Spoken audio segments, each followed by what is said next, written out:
जय हिंद दोस्तों, मैं नीरज कुमार एक बार फिर से आपका स्वागत करता हूं आपके अपने यूट्यूब चैनल एनकेएस में।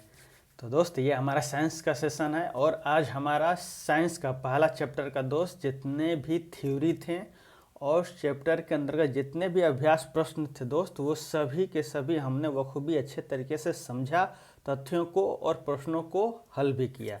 ये हमारा अध्याय फर्स्ट जो हमारा 9th क्लास का साइंस है दोस्त, जो हमारे आसपास पदार्थ है उसका लास्ट अभ्यास जो आप देखेंगे दोस्त, जितने भी क्वेश्चन हैं उन सभी क्वेश्चनों को यहाँ पर आज हम समझने वाले हैं और हम समझेंगे और आप अपने से लिखने का कोशिश करेंगे।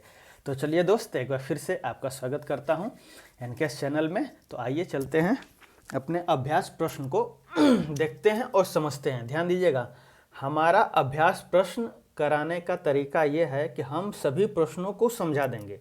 आपको जो भी है उसमें सभी प्रश्नों को समझा देंगे वो खूब ही अच्छे तरीके से, और आपको कोशिश करना है कि आप किस प्रकार वो अपने अपने शब्दों में लिख सकते हैं। जब आप अपने शब्दों में लिखना शुरुआत करेंगे दोस्त, तभी आप एक बेहतर आंसर लिख सकते हैं। और आप कहीं फंस रहे हो उत्तर लिखने में, तो आप वीडियो पॉज कीजिएगा और उसको स्लोली देखने का कोशिश कीजिएगा। जो वर्ड हम बोले हैं वो वर्ड आप राइट डाउन कर सकते हैं। तो चलिए अपने स्लाइड को आगे बढ़ाते हैं और शुरुआत करते हैं अपने पहले प्रश्न से। आप देख सकते हैं दोस्त, हमने बखूबी अच्छे तरीके से आपको टेम्परेचर को बदलना सिखाया था, किस प्रकार केल्विन से सेंटीग्रेड में बदलना है और सेंटीग्रेड से किस प्रकार केल्विन में बदलना है। हमने आपको फॉर्मूले भी लिखवाया था और हमने आपको एक वादा भी किया था दोस्त कि आपको जितने भी टेम्परेचर हैं, चाहे र्यूमर हो, फारेनहाइट हो, केल्विन हो या सेंटीग्रेड हो, इन सब को एक दूसरे में बदलने के तरीके आपको बताएंगे। तो ये जैसे ही वीडियो समाप्त हो जाएगा और हमारा फर्स्ट चैप्टर ख़त्म हो जाएगा दोस्त, ऐसे ही इसके बाद एक एक्स्ट्रा नॉलेज वाला वीडियो में आपको लेकर आएंगे दोस्त, जहाँ पर हम तापमान को बदलने की सभी जो भी रणनीतियाँ होती हैं, जो भी फॉर्मूले होते हैं, कैसे बनते हैं, कैसे आते हैं, हम आपको बताएंगे। तो आइए देखते हैं दोस्त पहला क्वेश्चन। हमने आपको बताया था दोस्त फॉर्मूला केल्विन बराबर सेंटीग्रेड जो सेल्सियस होता है प्लस 273, ये हमने आपको फॉर्मूले बताया था। अब बस क्या करना है, इस फॉर्मूले पर रखना है, जो निकालना है आप निकाल सकते हैं। आइए देखिए, अब इसमें देखिए क्वेश्चन में क्या कह रहा है, आपको सेल्सियस इकाई में बदलना है। किसमें? सेल्सियस इकाई में बदलना है। और यहाँ पर क्या दिया है, कितना? 300 केल्विन है। कितना है दोस्त? 300 केल्विन। उसी तरह 573 केल्विन है। तो आइए एक निकालते हैं और एक आप अपने से कोशिश कीजिएगा निकालने का। अब केल्विन की जगह पर हम क्या रख देंगे दोस्त? 300 केल्विन। क्या रख देंगे दोस्त? 300 केल्विन। ये आपका केल्विन में टेम्परेचर है। वहीं पर आप देखेंगे दोस्त, सेल्सियस हमें निकालना है, प्लस 273 है, और ये प्लस जब इधर जाएगा दोस्त तो ये आपका बन जाएगा 300 माइनस 273, और आप देखेंगे इस प्रकार दोस्त आपको 27 आपको प्राप्त होगा। और आप जानते हैं दोस्त कि सेल्सियस जो है डिग्री सेल्सियस में लिखा जाता है, तो आप इसे नोटिफिकेशन यहाँ सिंबल के रूप में देख सकते हैं, 27 डिग्री सेंटीग्रेड आप इस प्रकार लिख सकते हैं। ये आपका आंसर हो गया।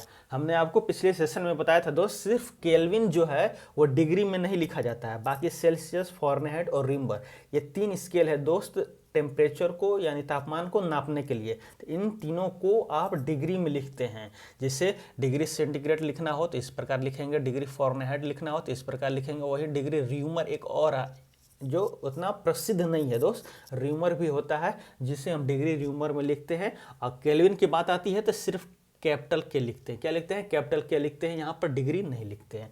ये हमारा फर्स्ट क्वेश्चन समाप्त हो गया। आइए चलते हैं दोस्त सेकंड क्वेश्चन में। सिंपल है ये भी दोस्त। इसमें क्या करना है कि अब ये बोल रहा है कि सेल्सियस कितना है, 25 डिग्री सेल्सियस है। अब इसको केल्विन में बदलना है, तो कुछ नहीं करना है दोस्त। आप यहाँ पर क्या करेंगे, सिंपल आप यहाँ पर देखेंगे, इसमें आप सिंपल फॉर्मूला पुट करेंगे, के बराबर अभी हमने आपको बताया 273, और सिंपल क्या करना है, आपको केल्विन में निकालना है। तो सेल्सियस कितना है? 25 है। कितना है दोस्त? 25 डिग्री है, प्लस 273, ये आप पुट करेंगे, ये जोड़ेंगे तो आपका 892 केल्विन।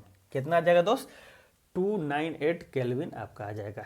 आप ये फॉर्मूले दोस्त ध्यान में रखिएगा और आपको सभी क्वेश्चन जितने भी चेंज करने वाले हैं केल्विन से सेल्सियस, सेल्सियस से केल्विन में आप इस फॉर्मूला के तहत लिख सकते हैं। ये हमारा दूसरा क्वेश्चन भी समाप्त होता है दोस्त।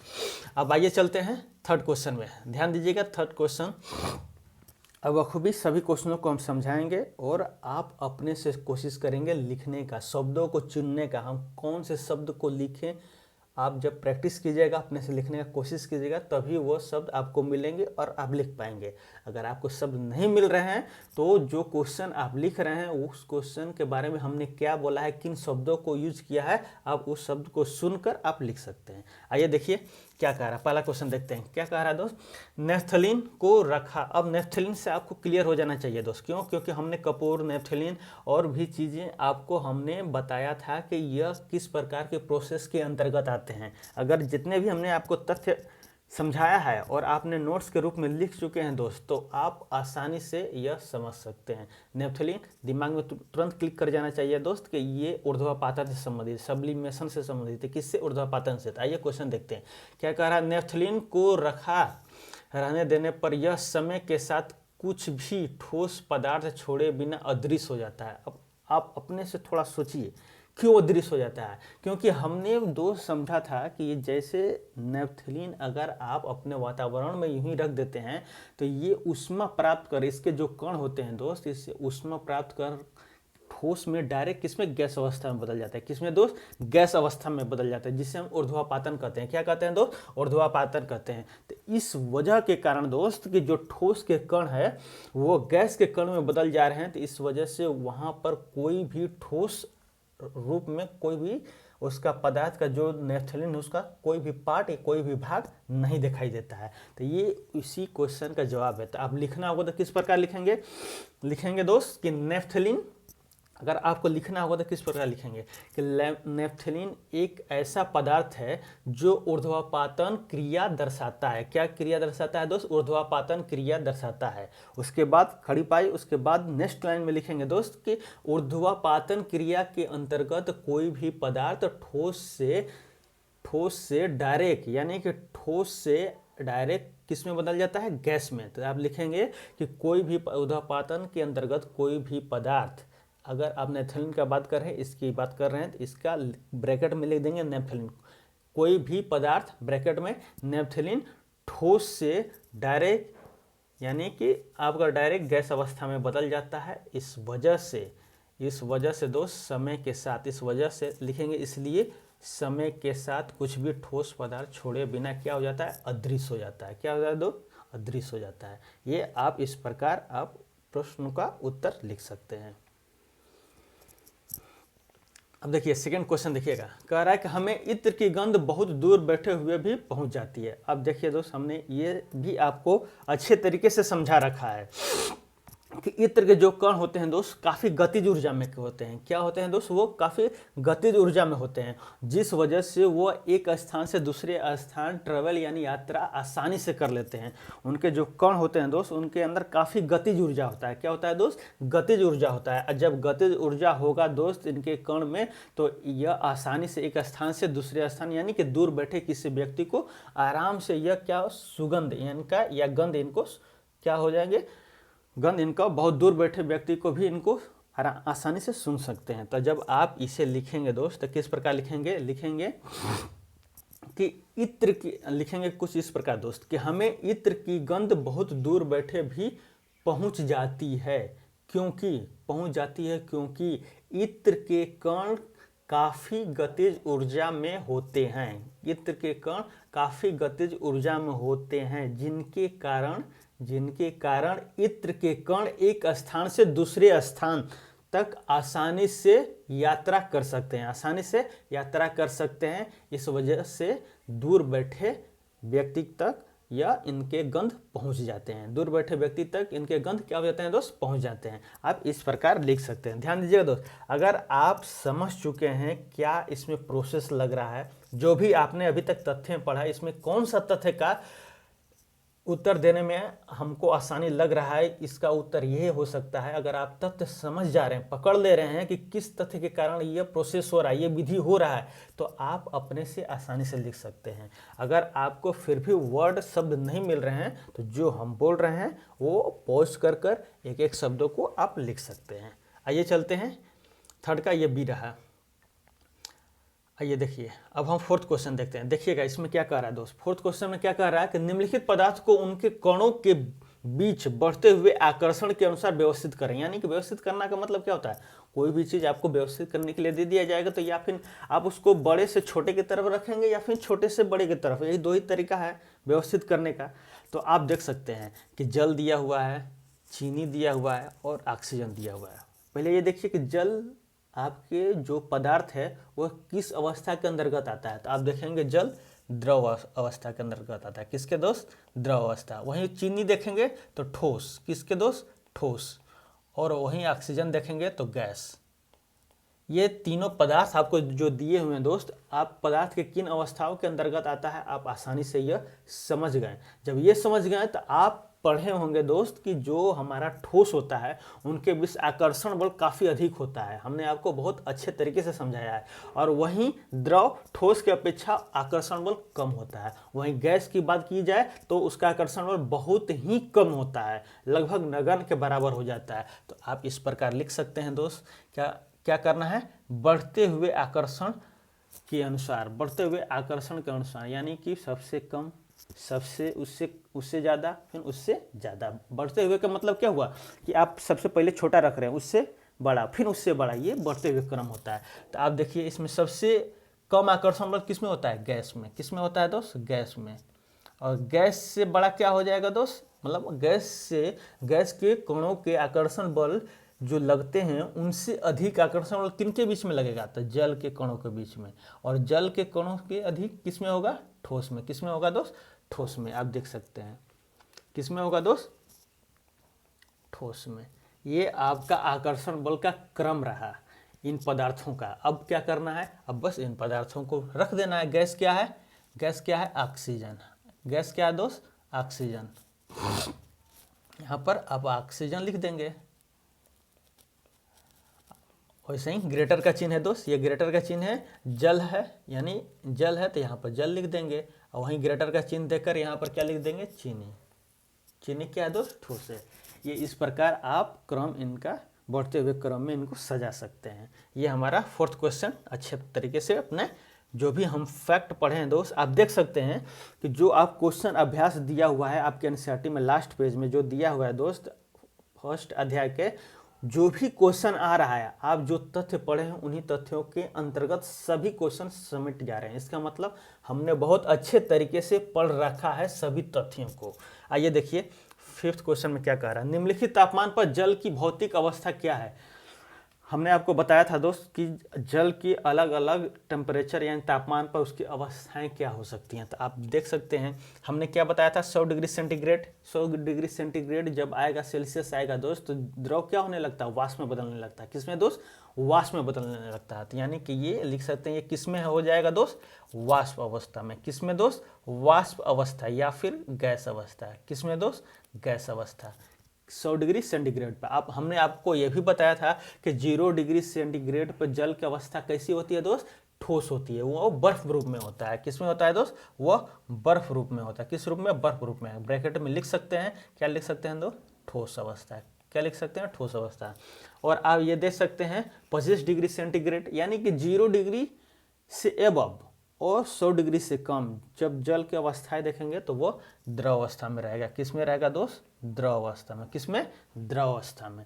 तो ये अलग अलग टेम्परेचर यानी तापमान पर भौतिक अवस्था जल की क्या होती है हमने सॉरी दोस्त, हमने देखा। भौतिक अवस्था मतलब कि सिंपल हमने आपको बताया था, जो आपको प्रत्यक्ष रूप से पदार्थ, कोई भी पदार्थ है उसकी अवस्थाएं जो दिख रही है उससे हम भौतिक अवस्था कहते हैं। जैसे ये हमको दिख रहा है, क्या है, ठोस दिख रहा है। तो ये इसके बाहरी तरीके से हमने देख लिया, भौतिक अपने आंखों से देख लिया, उसको टच कर लिया, ये ठोस है, तो इसे हम क्या देंगे, इसकी भौतिक अवस्था क्या है, ठोस है। आइए चलते हैं अपने सिक्स्थ क्वेश्चन की तरफ। देखिए क्या करें, पुष्टि हेतु कारण दें, यानी कि जो नीचे क्वेश्चन दिए गए हैं सिंपल इनका कारण बताना है। तो आइए देखते हैं। जल के कमरे के ताप पर द्रव है, यानी कि कह रहा है कि जो जल होता है आपके कमरे यानी वातावरण में, आप जो जिस वातावरण में रह रहे हैं दोस्त, उस तापमान में जो जल होता है वो द्रव अवस्था में होता है, इसका कारण दीजिए। तो आप देखिए दोस्त, इसका कारण आप क्या दे सकते हैं। सिंपल, जो द्रव की अवस्था, जो विशेषताएं पढ़े थे दोस्त, जो द्रव की विशेषताएं पढ़े थे उसी विशेषताओं को इस पर लागू कर देंगे तो आपको आंसर मिल जाएगा। आपने द्रव की अवस्था में विशेषता में क्या पढ़े थे कि उनके जो आकर्षण बल हैं क्या होते हैं, अपेक्षाकृत कम होते हैं। आकर्षण बल क्या होते हैं, अपेक्षाकृत कम होते हैं। इनके बीच रिक्त स्थान अपेक्षाकृत ज़्यादा होते हैं। अपेक्षाकृत मतलब किससे, किससे हम तुलना कर रहे हैं, तो जो ठोस होता है, पहले ठोस होता है, फिर द्रव आता है, फिर गैस आता है। इस प्रकार हम अपेक्षाकृत लगा रहे हैं क्योंकि उनके अपेक्षा, उनकी तुलना से कर हम बातें कर रहे हैं। तो आप, हमने पढ़ा था दोस्त, द्रव की जो भी विशेषताएं हैं वो सिर्फ विशेषताएं लिख दीजिएगा और आपको यह कारण, इस जो जल होता है आपके कमरे के तापमान, कमरे के ताप पर क्यों द्रवावस्था में होता है, ये आपका आंसर हो जाएगा। तो आप किस प्रकार आंसर लिखेंगे, लिखेंगे दोस्त कि जल कमरे के ताप पर द्रव है क्योंकि, क्योंकि, क्योंकि लिखेंगे क्योंकि, उसके बाद ऐसे डैश डाल दीजिएगा और नीचे पहला लिखिएगा। पहला में लिखिएगा दोस्त क्योंकि द्रव, क्योंकि पहला में लिखिएगा, क्या लिखिएगा, द्रव के कण के आकर्षण बल अपेक्षाकृत कमजोर होते हैं, अपेक्षाकृत कमजोर होते हैं, अपेक्षाकृत कमजोर होते हैं, ये पहला। दूसरा में लिखिएगा कि इनके कण के बीच रिक्त स्थान अपेक्षाकृत ज़्यादा होते हैं। कण के बीच रिक्त स्थान क्या होते हैं दोस्त, ज़्यादा होते हैं। तीसरा में लिखिएगा दोस्त, तीसरा में लिखिएगा रिक्त स्थान कम और आकर्षण बल कम होने के कारण, रिक्त स्थान कम और आकर्षण बल होने के कारण इनके अंतर्गत बहने की प्रवृत्ति होती है। बहने की प्रवृत्ति, आप प्रवृत्ति इस प्रकार लिख सकते हैं, प्रवृत्ति, इनके अंतर्गत बहने की प्रवृत्ति होती है। ये 3 पॉइंट हो गए दोस्त। ये सभी क्या है, द्रव की विशेषताएं जो हमने आपको बहुत पहले ही समझा कर रखा है। प्रवृत्ति होती है, उसके बाद नीचे लिख दीजिएगा दोस्त, इसलिए जल कमरे के ताप पर द्रव अवस्था में होता है। किस में होता है दोस्त, द्रव अवस्था में। ये आपका बहुत अच्छे से एक आंसर तैयार हो गया दोस्त। अगर आप समझ गए हैं, हमने जो भी आपको बताया है समझ गए हैं, आप समझ रहे हैं कि हाँ हमें क्या लिखना है, परंतु आपको शब्द नहीं मिल रहे हैं कि हम क्या लिखें, आप समझ रहे हैं, ऐसा सिचुएशन होता है दोस्त कि आप आंसर समझ रहे हैं और ये भी समझ रहे हैं कि हाँ इन इन चीज़ों को हम लिख देंगे, इसका यही आंसर होगा और कंफर्म होगा, लेकिन कभी क्या होता है कि आपको शब्द नहीं मिलता है कि किन शब्दों का चयन करें हम। तो जो हम बोल रहे हैं, क्वेश्चन जो समझा रहे हैं, आप उसे धीरे धीरे देखिए, पॉज करके देखिए और उन्हें आप पुनः अपने नोट्स में लिखिए। ये आपका शब्द आपको मिलेंगे और आप उसका निर्माण करेंगे। तो आइए चलते हैं दोस्त सेकंड क्वेश्चन में देखते हैं। लोहे की अलमारी कमरे के ताप पर ठोस होता है, तो इसमें क्या करना है दोस्त, बस ठोस की विशेषताएं लिख देना है। जिस प्रकार आप द्रव की विशेषता लिखकर आपने अंत में लिख दिया निष्कर्ष में कि इसलिए जल कमरे के ताप पर क्या होता है, द्रव अवस्था में, उसी प्रकार क्या करना है, ठोस का विशेषताएं लिख देना है। क्या लिखेंगे दोस्त, लोहे की अलमारी कमरे के ताप पर ठोस अवस्था में होती है निम्न के कारण। निम्न के कारण पहला दीजिएगा क्या, इनके कण के आकर्षण बल अधिक होते हैं। दूसरा में लिखिएगा इनके बीच रिक्त स्थान काफ़ी कम होते हैं।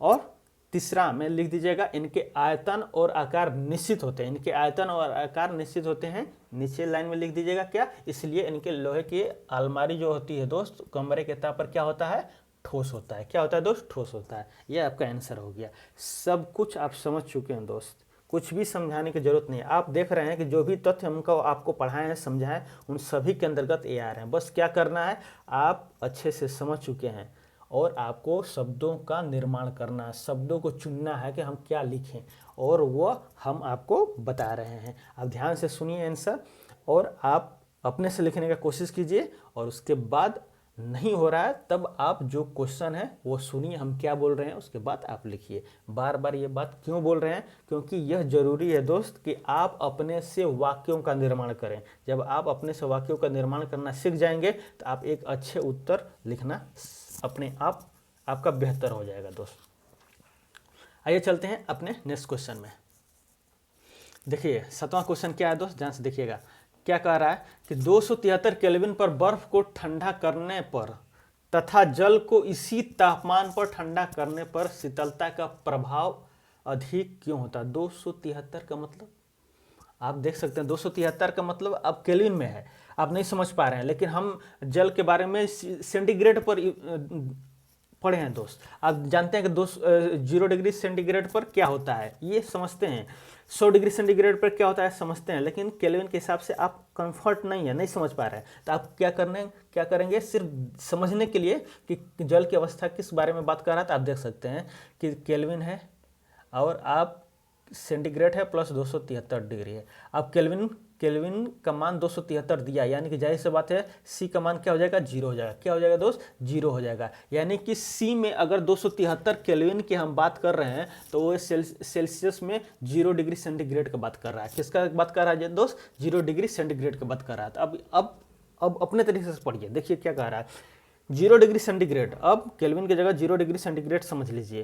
क्यों, क्योंकि आप नहीं समझ पा रहे हैं कि 273 केल्विन पर पदार्थ की कौन सी अवस्था हो सकती है, लेकिन आप सेंटीग्रेड में समझ सकते हैं कि जल की अवस्था क्या हो सकती है। तो देखिए 0 डिग्री पर क्या होगा, बर्फ होगा।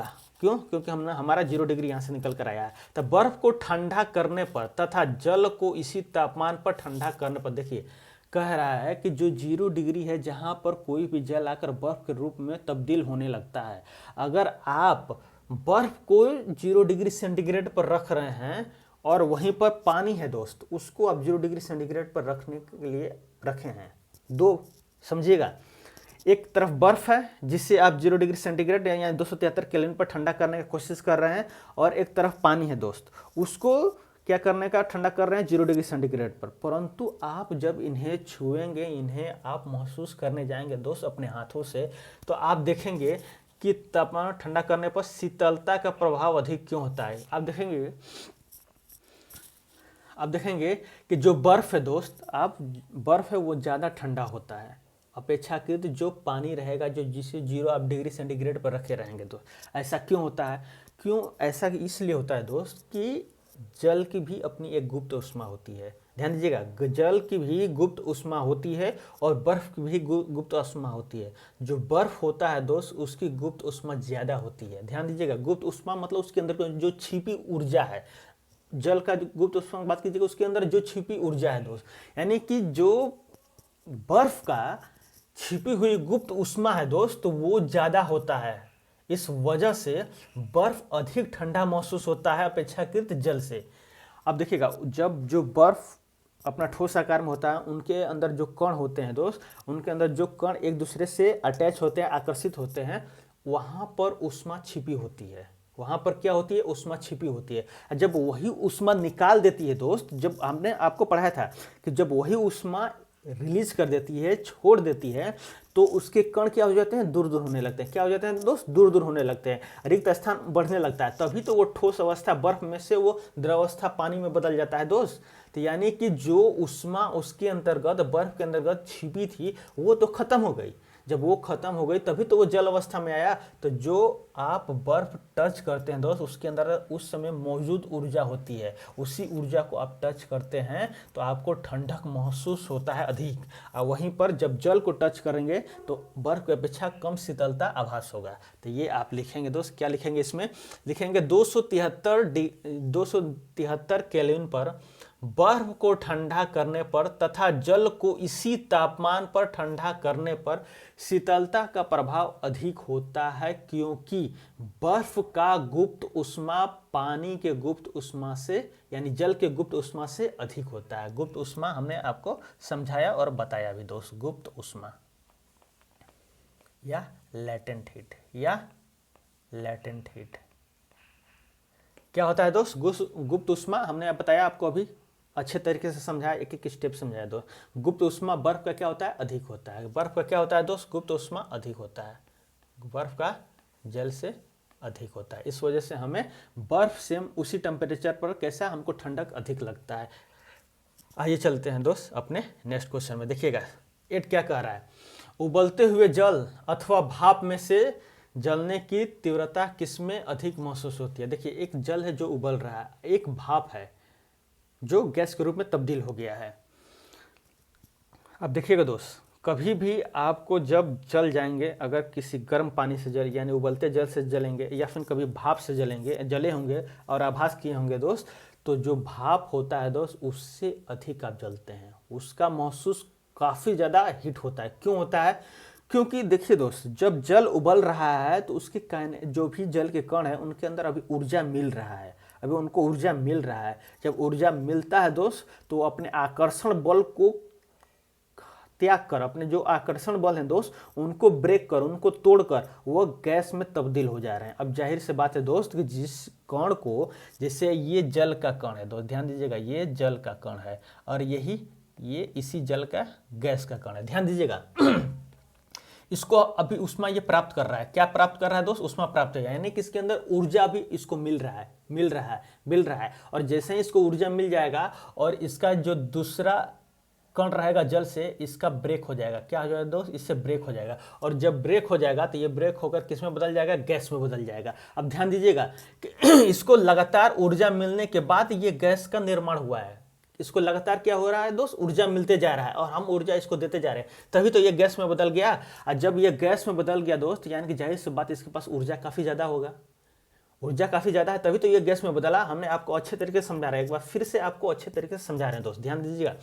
इस जल के कण को काफ़ी ऊर्जा मिल चुका है और ऊर्जा मिलने के पश्चात ही यह गैस में बदल गया है। और इसको जब काफ़ी ज़्यादा ऊर्जा मिल गया तो ध्यान से सोचिएगा दोस्त, ये जल जो उबल रहा है इसके पास जो ऊर्जा है वो कम है किसकी अपेक्षा में? गैस वाले, जो गैस का जो कण है दोस्त उसकी ऊर्जा काफ़ी क्या है? अधिक है। अब ध्यान से सुनिएगा, जब जिसके अंतर्गत ज़्यादा ऊर्जा होगा, जिसके अंतर्गत ज़्यादा ऊर्जा होगा वही तो जलाने की शक्ति रखता है दोस्त, समझिएगा। एक मोमबत्ती लीजिएगा दोस्त, उसके देखेंगे तो आप आसानी से ऐसे कर लेंगे। क्यों? क्योंकि उसके जो मोमबत्ती जो जल रहा है दोस्त उसके अंतर्गत काफ़ी कम ऊर्जा है और वहीं पर आपको कह दिया जाए एक बर्नर काफ़ी ज़्यादा बड़ा वाला बर्नर है उसको जला दिया जाएगा, वहाँ पर कर दीजिएगा हाथ रखने के लिए नहीं रख पाएंगे। क्यों? क्योंकि उसके अंदर काफ़ी ज़्यादा ऊर्जा है, यानी कि इनके अंदर ऊर्जा का क्या है दोस्त? बंटवारा हो चुका है। यानी कि जल का जो ऊर्जा है, जल के जो कण है जो उबल रहा है दोस्त उसके अंतर्गत ऊर्जा कम है अपेक्षाकृत गैस में जो ऊर्जा है दोस्त। इस वजह से जिसके अंतर्गत अधिक ऊर्जा होगा उससे जलने का महसूस अधिक होगा। इसमें आप समझ चुके हैं दोस्त ये क्या क्वेश्चन है और ये क्या कहना चाहता है, आप अच्छे तरीके से समझ गए। अब इसे लिखना होगा तो कैसे लिखेंगे दोस्त कि उबलते हुए जल अथवा भाप में से जलने की तीव्रता हमें भाप से अधिक महसूस होता है, क्योंकि भाप के कण के अंतर्गत या फिर भाप के कण अपेक्षाकृत अधिक गतिज ऊर्जा में होते हैं। अधिक गतिज ऊर्जा में, गतिज ऊर्जा का मतलब कि उनके तो ऊर्जा है और वो गति कर रहे हैं। क्या कर रहे हैं दोस्त? गति कर रहे हैं। क्या कर रहे हैं? गति कर रहे हैं। ये गतिज ऊर्जा में इनके अंतर्गत क्या होता है दोस्त? अधिक गतिज ऊर्जा होता है। क्या होता है? अधिक गतिज ऊर्जा होता है। तो लिखेंगे इस प्रकार कि उबलते हुए जल अथवा भाप में से जलने की तीव्रता में भाप से जलने की तीव्रता अधिक होती है, क्योंकि इनके कण की गतिज ऊर्जा उबलते जल के कण की गतिज ऊर्जा से कम होता है। इस वजह से भाप से जलने का महसूस अधिक होता है। आइए चलते हैं 9th क्वेश्चन में और ये हमारा लास्ट क्वेश्चन है दोस्त। आइए समझते हैं। ये हमने आपको डायग्राम भी बनवाया था दोस्त, आपको नोट्स जब तैयार आप कर रहे थे तो डायग्राम भी आप बनाए थे और इसे अच्छे तरीके से हमने आपको समझाया भी था। ये क्या दोस्त देख सकते हैं, ये आप लिखना होगा, कोई भी ठोस है द्रव में बदलता है तो उससे संगलन कहते हैं। क्या कहते हैं दोस्त? संगलन या गलन कह सकते हैं। क्या कह सकते हैं दोस्त? गलन कह सकते हैं या द्रवणन कह सकते हैं। द्रवणन का मतलब वो द्रव में चेंज हो रहा है। वहीं देखेंगे बी है जो दोस्त, बी है क्या है? इसको उष्मा मिल रहा है, द्रव गैस में बदल रहा है, तो बी क्या कह सकते हैं? वाष्पन। क्या कह सकते हैं दोस्त? वाष्पन। क्या कह सकते हैं? वाष्पन। हमने ये आपको समझाया भी है दोस्त, आप इसका डायग्राम भी बनाया है, तो इससे ज़्यादा समझाने की आवश्यकता नहीं है। अब वहीं पर गैस है दोस्त, इसको शीतल करेंगे तो जब गैस द्रव अवस्था में बदलेगा तो उसको संघनन कहेंगे। क्या कहेंगे दोस्त? संघनन कहेंगे। अब वहीं पर जब द्रव है दोस्त, जब उसका शीतल करेंगे, ये देखिए दोस्त, ये जो एरो दिया है ना, ध्यान से देखिए इसमें क्या लिखा है। जब एरो जब इधर से जाता है तो उष्मा में कमी हो रही है और दाब में वृद्धि हो रही है, ये लिख दिया है दोस्त। उष्मा में क्या हो रही है? कमी हो रही है, यानी शीतलता प्रदान को किया जा रहा है। वहीं पर जब द्रव ठोस में बदला होगा तो इनका हिमीकरण होगा दोस्त। हिमीकरण होगा। क्या होगा? हिमीकरण या हिमकरण होगा।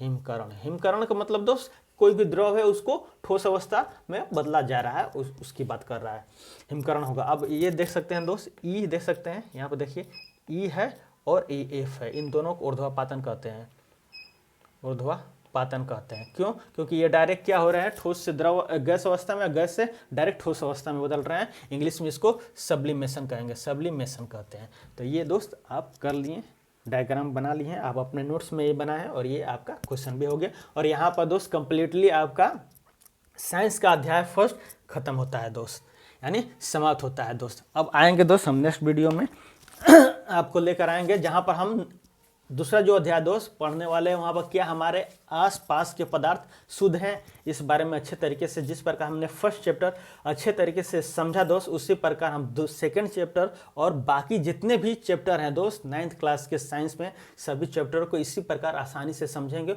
और प्रश्नों को हल करेंगे। तो चलिए दोस्त मिलते हैं अपने नेक्स्ट सेशन में, जहाँ पर हम सेकेंड चैप्टर चालू करेंगे, जहाँ क्या हमारे आसपास के पदार्थ शुद्ध हैं इस बारे में समझेंगे।